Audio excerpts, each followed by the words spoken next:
Tomen asiento, hermanitos. Un momentito. Fíjense que verdaderamente sin querer, queriendo, todos estos días hemos hecho unas meditaciones, que no sé ni cómo sí ni cómo no, pero muy bonitas, muy interesantes en torno a este misterio, al misterio de la Virgen y su significado en la vida de Cristo y en la vida de su iglesia.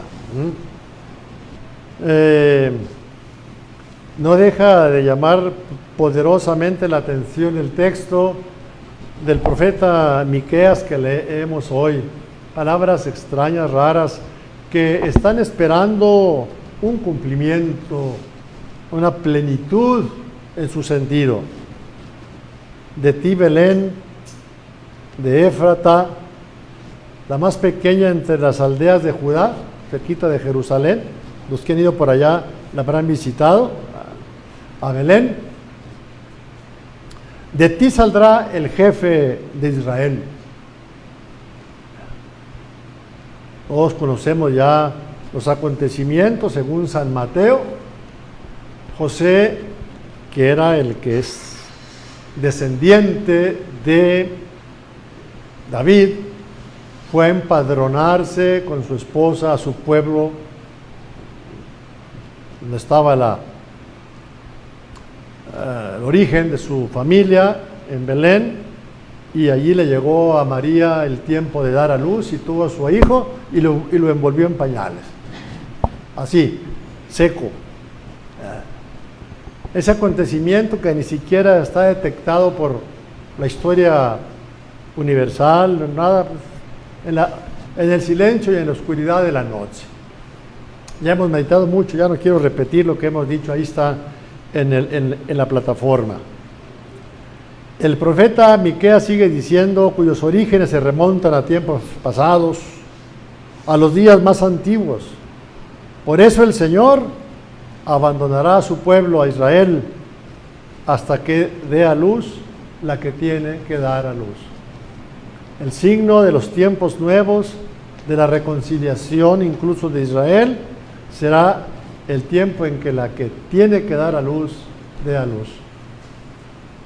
Ahora que se discuten tonterías y medias y no bien, por cierto, de parte de acá de los que dicen católicos, que en Navidad y en Adviento lo dijimos muchísimo, muchísimo.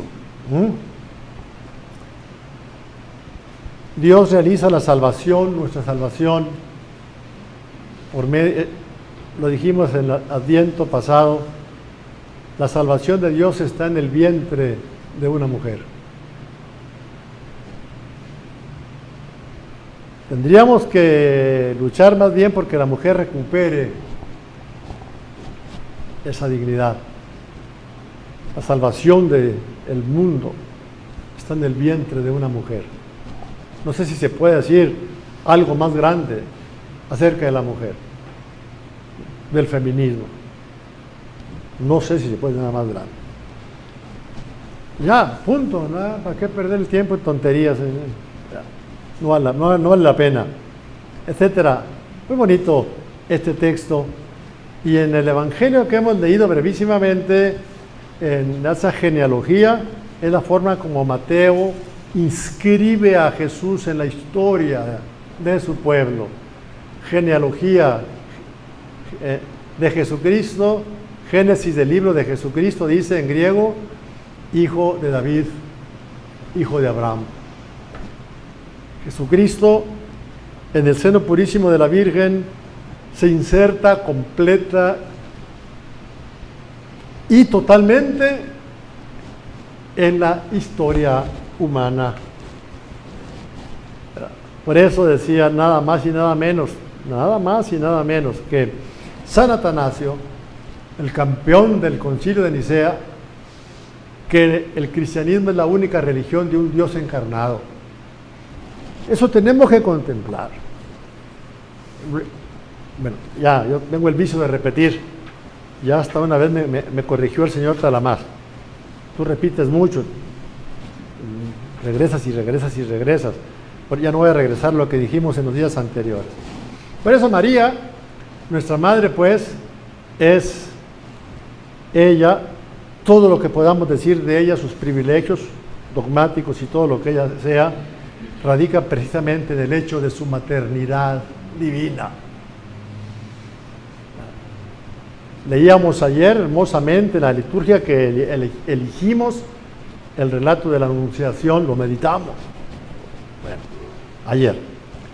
Hoy vemos la genealogía en la que Mateo nos dice que Jesús está metido, pertenece a la sangre y a la raza de ese pueblo. María es de ese pueblo, es judía. Edith Stein, que murió en un campo de concentración, judía, conversa, carmelita, descalza, decía que se sentía conversa, ¿verdad? El cristianismo decía, me siento feliz al saber que Jesús y María eran judíos como yo. Ese es el orgullo de la raza. Eso, bonito. Así era contentísima Edith Stein. Y así hemos dicho pues que esto es lo que María es y comporta para todos nosotros. Ella es la que desde el lado humano pues decide esa entrada, decide desde el lado humano el momento de nuestra redención, hasta que dé a luz la que tiene que dar a luz, y dio a luz en Belén, y ahí comenzamos. Entonces, maravilloso. Quitamos a María y nos quedamos, ¿no? ¿De qué estamos hablando? Hace mucho tiempo, ya estaba empezando yo a andar en los medios de comunicación, y un día, no sé cómo sí, cómo no, el caso es que estaba yo, había un programa abierto ahí, y había no menos de unas 20, 25 denominaciones, los llamados pastores, y yo, que ni soy pastor ni soy nada, estaba en medio. O ya se imaginarán, ¿verdad? Me sentía Daniel en la cueva de los leones, no se creía no tanto. El hecho es de que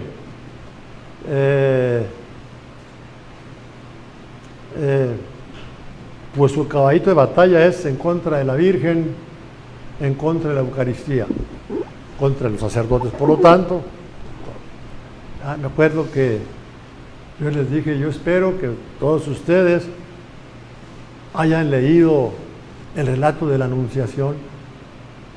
Si no lo han hecho, léanlo en silencio. Y luego hablamos de María. Si quitamos a María, ¿qué nos queda? ¿De qué estamos hablando? Bueno, María es eso, pero no solamente es María, como nos la presenta la Iglesia, la Madre del Redentor, sino también la bienaventurada Virgen María en la vida de la Iglesia peregrina.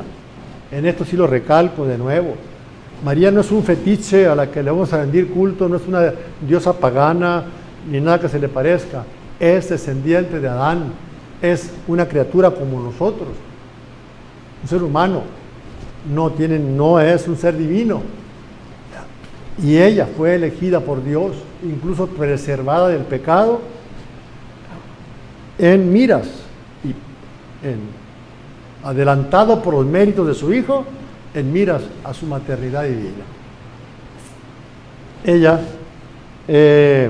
la ha definido hermosamente el concilio, o cómo la ha definido hermosamente como la figura y primicia de la Iglesia. Figura, o sea, la Iglesia toda, la comunidad cristiana, toda entera, de pies a cabeza, todos los cristianos tienen que contemplarse en ese paradigma, en ese esquema, en ese patrón. Yo hasta hacía la comparación que impresionó tanto a Amelia, así como los sastres hacen un patrón con un jaboncito para luego hacer el vestido, el traje, lo que fue a hacer. Allí hay que hacer el patrón, luego lo cortan. Así, María es ese patrón, ese esquema sobre el que tiene que medirse la Iglesia entera. Es lo que el Papa Juan Pablo II en 1987, que editó este hermoso documento sobre la bienaventurada Virgen María en la Iglesia en la vida de la iglesia peregrina. Decía, para que esta iglesia ante el tercer milenio se contemple ante la Virgen. De otra manera, no la hacemos. Y vimos varios puntos de la Virgen que nos sirvan de modelo. Hay un 10º punto muy hermoso que yo quisiera platicar con ustedes. María es también la Virgen Madre, es decir, aquella que por su fe y obediencia engendró en la tierra al Hijo del Padre sin contacto de varón, sino cubierta por la sombra del Espíritu Santo. Prodigiosa maternidad, constituida por Dios como tipo y ejemplar de la fecundidad de la Virgen Iglesia, de la Iglesia, porque la Iglesia, la comunidad de Cristo, a ejemplo de María, tiene que ir haciendo presente a Cristo en cada momento, sincrónicamente, en cada momento de la historia. Es lo que debe hacer. La iglesia no es algo para que se contemple rezanderías y cosas para decir, eso no nos sirve de nada. La iglesia, a ejemplo de María, tiene que dar a luz. Es el gran tema del capítulo 12 del Apocalipsis, la gran señal en el cielo.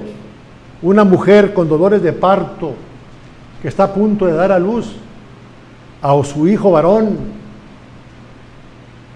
Y enfrente está el dragón infernal esperando que el niño nazca para comérselo.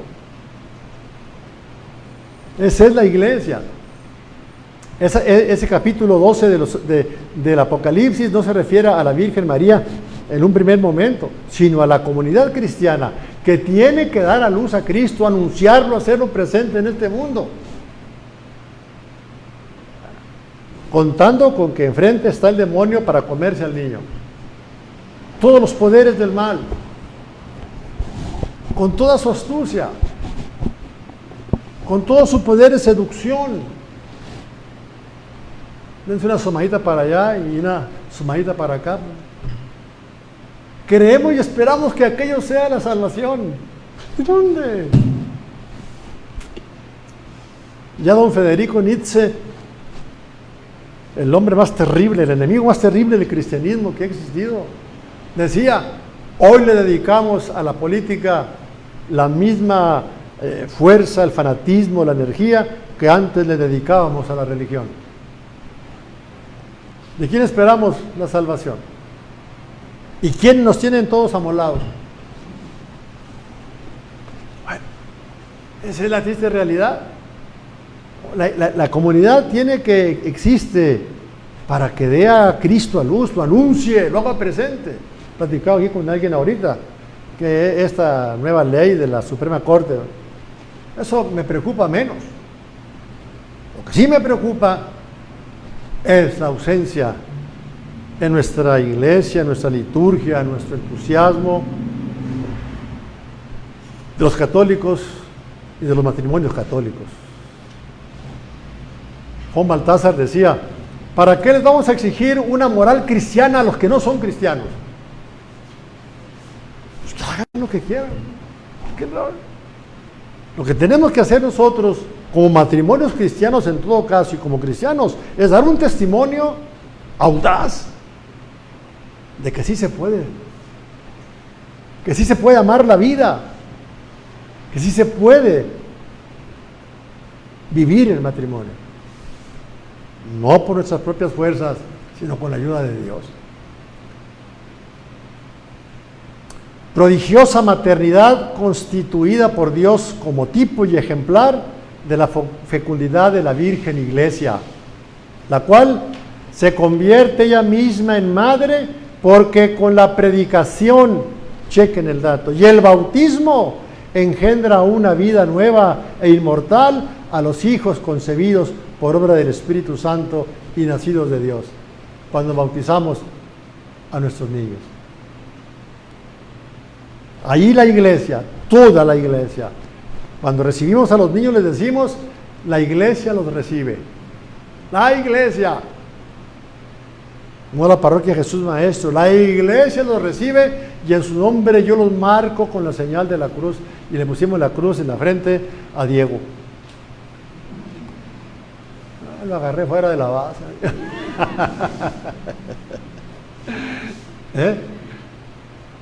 La iglesia sigue pariendo a Cristo en su realidad sacramental. Y esos somos nosotros.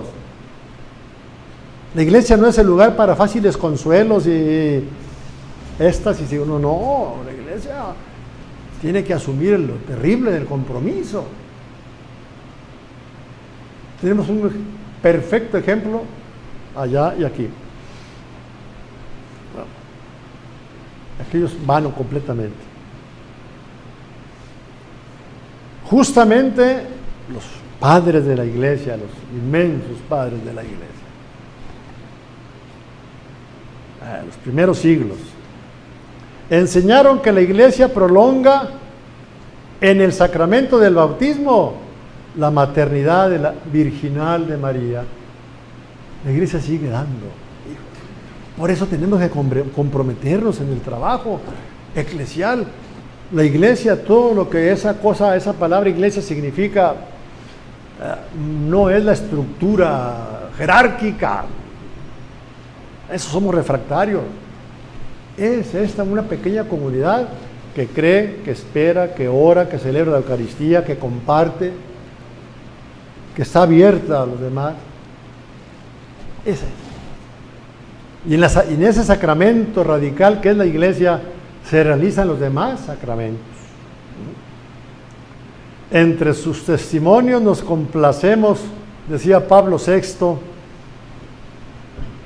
en recordar a nuestro eximio predecesor San León Magno, 431, 460, el inmenso León Magno, que decía que en una homilía sobre el natalicio afirma, una homilía natalicia sobre la Navidad, el origen que Cristo tomó en el seno de la Virgen lo ha puesto en la fuente bautismal. Es en la fuente bautismal donde nacemos, donde se realiza la nueva creación, donde nos convertimos en hijos adoptivos de Dios, hermanos de Jesucristo y herederos junto con Él de la gloria eterna, por el ministerio de la iglesia. La iglesia sigue engendrando hijos. Esto tiene una repercusión tremenda, pero también nos plantea problemas muy serios. Ha dado al agua lo que dio a la madre, a María. Qué curioso. Cuando se bendice el agua bautismal, es una epíclesis, diría el padre Leo.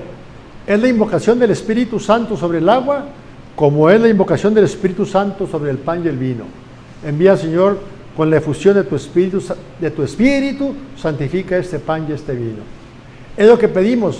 Santifica con tu poder el Espíritu esta agua para que adquiera el poder de dar la vida. Así como María lo concibe y lo da a luz, la iglesia tiene que hacerlo en el correr de los siglos, de los tiempos, de la geografía. Y es lo que hace en el bautismo. Hay mucho que decir, porque aquí ya no nos damos abasto. Pregúntenle a Racelita cómo nos está yendo. Ya no damos de tanto bautismo. Eso es.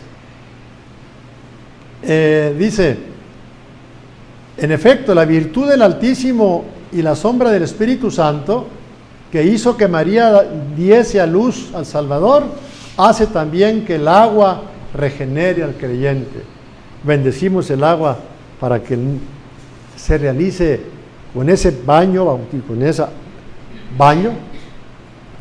ese bautismo, se nazca una criatura nueva. De la pila bautismal sale una criatura nueva. La iglesia brota de la pila bautismal. Dejémonos de cosas. ¿Para qué tanto brinco estando el suelo tan parejo? Lo que tenemos que hacer es vivir ese misterio de la iglesia, cuyo símbolo y primicia es la Virgen María, que hizo que María diese a luz a Salvador, etc. Queriendo beber misterio de salvación relativo en las fuentes litúrgicas, podríamos citar una liturgia española y antigua, siglos cuarto, quinto, que dice ella, María, llevó la vida en su seno.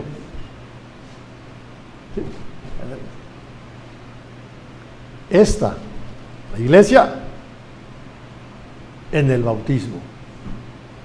Es en el bautismo donde la iglesia engendra y da a luz nuevos hijos. En los miembros de aquella, de María, se plasmó Cristo. En su seno, su sangre, su carne. En las aguas bautismales, el regenerado, el bautizado, se reviste de Cristo. Este es el misterio de la iglesia. Y esta teología tan bella fue redescubierta, por así decirlo, en el Concilio Vaticano II, y a los que hermosamente Pablo VI le dedicó páginas hermosísimas. Esa es nuestra devoción a la Virgen, es lo que le pedimos. No queramos ni intentemos ni se nos ocurra hacer de nuestra fe pues una especie de usufructo personal. En momentos de necesidades siempre podremos llegar al Señor, pero sí tenemos que ver en la Virgen decía Papa Juan Pablo II, ¿verdad? Los dogmas ya están puestos, ya los conocemos, no se trata ya de dogmas, ¿verdad? Dicen, etcétera, etcétera, la Virgen María, deseo iniciar con las palabras de la carta a los Gálatas, etcétera, que María tiene en el misterio de Cristo y sobre lo que ella es en el misterio de Cristo y sobre su presencia activa y ejemplar en la vida de la iglesia. Pues si no, muy marianos, muy quién sabe qué, pero no damos pie con bola. Algo nos falta en ese amor, un pueblo tan maternal, desde los aztecas hasta el pueblo hispano, pueblo tan maternal, un pueblo con esas características, como nos explicaba aquí mismo en este changarrito el padre Mario Rojas, sobre la Virgen de Guadalupe, tan maternal, ahora pues nos encontramos ante una cultura pues que está muy muy fea, que le está quitando a la mujer pues su propia dignidad. María pues fue lo que hemos meditado en estos días, es la Virgen oyente. No es oír o escuchar en el hebreo significa obedecer, hacer nuestro. No es tan como les he dicho que nos decían nuestras abuelitas allá hace tantísimos años. A estos les entra por una oreja y les sale por la otra. No, María no, María oye. Bienaventurado el seno que te llevó y los pechos que te amamantaron. No, dice Jesús. Bienaventurado más bien el que oye la palabra de Dios y la cumple. Ese es el que es bienaventurado. Si no, no. Es lamentable que como nos calificó Papa Juan Pablo, el surrealismo mexicano. Un pueblo con una constitución anticatólica, 100% mariano y un 70% católico, cristiano. Somos especiales. La Virgen y la verdadera devoción y el amor a la Virgen y su presencia en nuestro caminar nos lleva a reproducir en nosotros esta imagen. Es la mujer que oye, que lleva la fe. Por eso meditábamos las palabras insuperables de San Agustín. La bienaventurada Virgen concibió creyendo y dio a luz creyendo. Si no hubiera esa fe, no hubiera pasado nada. Entonces, esa esa es María, que nos invita a trabajar en nuestra para nosotros la iglesia se concretiza en la parroquia. A veces hasta en eso somos inestables. Y andamos buscando experiencias y que padrecitos de moda y templos de moda y que trajeron quién sabe a quién y que lo demás allá. También ahí está una inestabilidad. Es muy sencillo inscribirnos en nuestra parroquia. Decía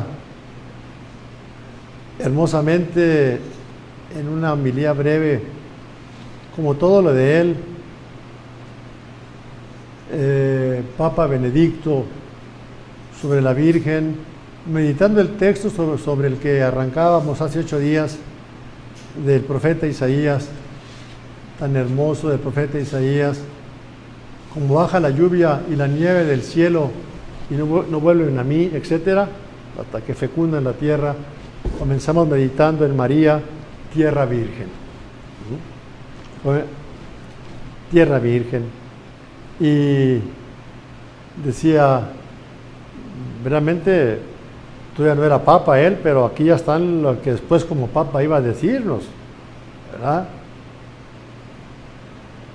La maternidad de María significa, como tierra virgen, que aporta su propia sustancia, su cuerpo, su alma, en la semilla para que pueda formarse nueva vida. La imagen de la espada que atravesará su alma es mucho más que un sufrimiento físico, indica la consagración de María a la obra de Cristo, hasta el pie de la cruz, como les decía ayer, sin comprender ella cabalmente qué estaba pasando. María no entiende qué está pasando, pero se mantiene al pie. Es bellísimo, ¿verdad? Esa fidelidad a Dios. En la actual oración de la Iglesia se habla de que debemos ser deseo de Dios.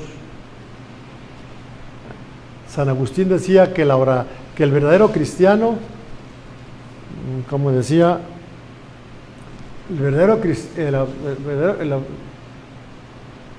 el auténtico cristiano es un deseo permanente de Dios. La oración es el deseo de Dios, no es la palabrería vana, desear a Dios, que es en lo que es ejemplar María. Y precisamente creo que no es coincidencia el que nuestra mentalidad occidental haya separado cada vez más a Cristo de su madre, de María, sin comprender que María como madre tiene un significado especial en nuestra fe. Nuestra relación con la Iglesia adolece también de esta mentalidad. Tratamos a la Iglesia como si fuera un producto técnico de nuestras estrategias. Vamos y les pedimos ayuda a los empresarios con todos sus sistemas de esto y aquello para trasladarlos a la Iglesia. Madre mía, no que no haya un proyecto, no tiene que haber y planes y todo, pero todo un andamiaje sacado del mundo, de esos lugares, para transportarlo a la Iglesia. Hubo uno que quiso hacer de la Iglesia, de nuestra fabulosa economía de la Iglesia, algo parecido a las empresas, de tal manera que las parroquias fueran como, ¿cómo se dice? Pues existe la matriz y las demás eran sucursales. Hasta contraviene el derecho canónico y todo lo demás, y se hizo, fíjense nada más. Bueno, dice aquí que la Iglesia adolece también de esta mentalidad. Tratamos a la Iglesia como un producto técnico que podemos planificar con absoluta precisión y que nos proporciona un derroche de energías y nos extrañamos si, como dice San Luis María Griñón de Montfort, citando al profeta Ageo, sembramos mucho y no cosechamos nada. Y tenemos que hacer circo, maroma y teatro. Y no se puede. Aquellos lo hacen mejor. Es un discurso más seductor que la humildad del Evangelio. Lo admitía San Jerónimo. La predicación del Evangelio es la más humilde de todas las disciplinas, todos los trabajos. Lo demás es, allá está lo bonito. Aquí no. Aquí contemplamos a la mujer humilde, ya la vimos rezando, ya la vimos orando, ya la vimos ahora como Madre del Redentor y Madre nuestra. Bueno, pues hoy celebramos porque ciertamente nació antes de Cristo, por lo menos unos 17, 18 años. Hoy celebramos ese nacimiento de la Virgen María. Y le damos gracias al Señor por ello. Y le pedimos por nuestra iglesia, por nuestros pastores, para que seamos menos técnicos y un poquito más en esta dirección. Juan Baltázar dice que en la iglesia Pedro representa pues la línea masculina, jerárquica tal vez de la iglesia, y María el principio femenino en la iglesia. Y la iglesia como tal es femenina. Eso no hay ninguna duda. Pues le damos gracias por esta figura hermosa cuyo nacimiento hoy celebramos. Le damos gracias al Señor y le pedimos por nuestra ciudad, por nuestra diócesis, nuestro obispo y sus sacerdotes. Le pedimos por los obispos que lo han sido, por los sacerdotes que ya han muerto y que fundaron esta diócesis. Con esta intención vamos a continuar nuestra Eucaristía.